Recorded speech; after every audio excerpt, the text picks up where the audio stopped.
나는 대한민국 예비역병장이다. 안녕하십니까? 1980년대 모공 시절 군대 이야기를 나누는 예비역병장입니다. 오늘도 저의 옛날 군대 이야기와 함께 추억여행 떠나시죠. 나의 상병 시절 173번째 이야기. 월동 대비 준비 작업. 기타 월동 준비. 월동을 위한 준비는 도로 작업뿐만이 아니었습니다. 부대 주변과 우리의 생활을 위한 준비도 만만치 않았던 것입니다. 사실 월동 준비는 이미 지난 여름부터 시작되고 있었습니다. 지난 여름 산악훈련장에서 화목 채취와 단가 손잡이용 목재 채취 작업부터 시작된 것입니다. 그날 벌목 사역병으로 남았다가 곤욕을 치른 이야기는 앞서 드린 바 있었습니다. 그리고 단가 손잡이용 목재가 부족하다며 9월 5일부터 시작된 축예진지보수공사에서 우리들은 단가형 막대기를 추가로 확보했고, 이때 한 트럭분의 쌀이를 확보하여 군용 트럭으로 실어다 중대 창고에 보관해 두고 있었습니다. 그런데 그것으로는 쌀입이 재료가 부족할 것 같다고 했습니다. 왜냐하면 우리 연대는 자매결연을 맺은 서울의 모 여고에 매년 쌀이비를 선물로 제공하는데, 이것을 각 대대당 한 트럭씩 배당했고 대대에서는 각 중대에 분담시켰기 때문입니다. 대대에 쌀이비를 보내면 우리 중대가 겨울 동안 쓸 것이 없기 때문에 쌀이가 더 필요했던 것입니다. 진지보수공사 때 해온 쌀이를 말려서 잎을 떨어내니 그 양이 푹 줄어들어 생각만큼 양이 되지 않았습니다. 그래서 10월 7일에 우리 화기소대는 인사의 지시를 받아 봉화산 아래로 가서 쌀이 채취 작업을 했습니다. 이날 쌀이를 채취하여 칡넝쿨로 어깨끈을 만들어 각자 한 짐씩 짊어지고 가져왔습니다. 이렇게 채취한 쌀이는 햇볕에 말려서 잎을 떨어내고 우선 중대 창고에 단가형 막대기들과 함께 보관해두고 있었습니다. 연대 RCT를 마치고 돌아온 다음부터는 월동 준비를 본격적으로 시작했습니다. 빗자루를 만들고 단가를 만드는 일을 작업이 가능한 사람들을 뽑아 틈틈이 진행한 것입니다. 빗자루와 단가를 만드는 작업은 아무나 할 수 있는 일이 아니었습니다. 도시에서 살다 온 사람들은 새끼줄조차 한 번도 꼬아본 적이 없는 사람도 많았고, 그런 사람들이 빗자루를 만들고 단가를 엮을 수는 없었던 것입니다. 10월 20일 수요일은 정훈과 전투 체력의 날임에도 불구하고 모든 병력이 동원되어 부대 주변 월동 준비를 했습니다. 이날 오후에는 새끼를 꼴 줄 아는 사람이 모두 동원되어 지프로 새끼를 꼬았고, 도로 작업이 끝난 뒤인 25일 월요일에는 쌀이빗자루와 단가 만드는 작업을 대대적으로 실시했습니다. 고참들이 시범을 보이고 졸병들이 따라 배우는 방식으로 전병력이 그 일에 매달렸습니다.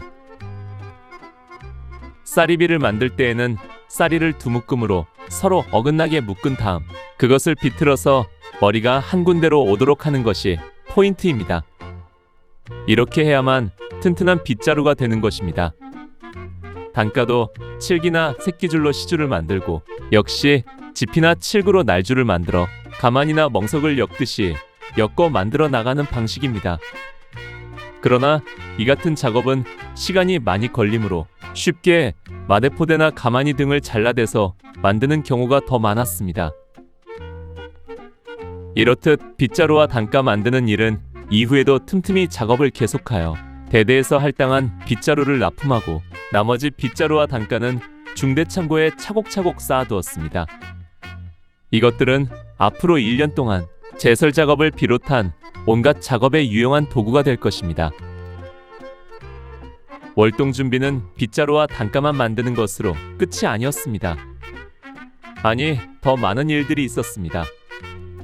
10월 20일 수요일 오전에는 각 내무반의 창틀 바깥쪽에 방풍망 작업을 했습니다. 찬바람이 새들어오지 못하도록 비닐을 덧대는 것입니다.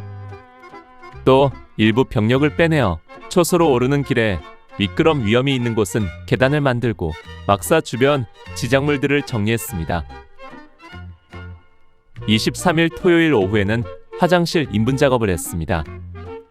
이날 오전까지 도로 작업을 마치고 와서 우리들 휴식 시간인 토요일 오후에 화장실 분뇨를 퍼내는 작업에 동원된 것입니다. 이날 각 중대병력이 동원되어 각자 자기 중대에 화장실을 퍼냈습니다. 퍼낸 인분은 10중대 뒤 산에 있는 큰 웅덩이에 버렸습니다. 이곳은 대대의 모든 인분을 퍼다 버리는 곳이었는데 사실 평소에도 그곳 가까이 가면 지독한 냄새가 났지만 여름철 폭우가 내리면 분뇨 섞인 물이 막사 뒤로 흘러내리기도 했습니다. 지금 생각하면 이해가 안 되는 일이었지만 당시의 열악한 환경으로는 그 모든 것도 당연하게 받아들이는 시절이었습니다. 이날 인분 작업 후에는 취사장의 월동용 무 매장 작업도 했습니다. 토요일이었지만 그야말로 무자비한 사역에 시달린 날이었던 것입니다. 대대 취사장에서는 겨울 동안 매일매일 사용할 무를 나눠서 각각의 구덩이를 파고 갈무리에 두었는데 그 작업을 각 중대에 할당해 주었고 중대에서는 다시 소대별로 몇 개씩의 구덩이를 파고 무를 묻도록 한 것입니다. 그런데 구덩이를 파다 보니 지난해 묻어둔 무를 꺼내 먹지 않아서 그대로 썩어 있는 것이 많았습니다.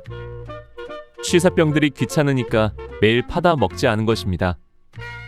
그로 인해 지난 겨울 우리들이 먹을 정량이 줄어들었던 것은 자명한 일이었습니다. 월동을 대비한 준비와 작업은 10월 30일 그 절정을 이루었습니다. 이날 연대장이 월동 준비 검열을 실시하기로 했기 때문입니다. 이로 인해 아침부터 온 중대가 발칵 뒤집혔습니다. 난로를 설치하고 대청소를 실시하고 보급품들을 정비했습니다. 그러나 연대장은 대대에 잠깐 들렀을 뿐 중대까지는 돌아보지 않았습니다. 명목은 월동 대비 검열이었지만 실제로는 임기가 얼마 남지 않은 연대장이 대대를 시찰하는 것이었습니다. 아무튼 월동을 대비한 준비는 이후로도 계속되었습니다. 11월 4일부터 6일까지 3일간은 연대 후문에서 우리 대대에 이르는 700여 미터 도로에 마사토를 파다 까는 작업을 전 대대병력이 동원되어 실시했습니다. 이 도로는 지난해 6월 초 일군 사령관 방문에 대비하여 대대적으로 보수한 뒤 1년 반 만에 보수한 것입니다. 이렇게 해서 1982년 겨울맞이를 위한 월동 대비 작업은 거의 마무리가 되었습니다.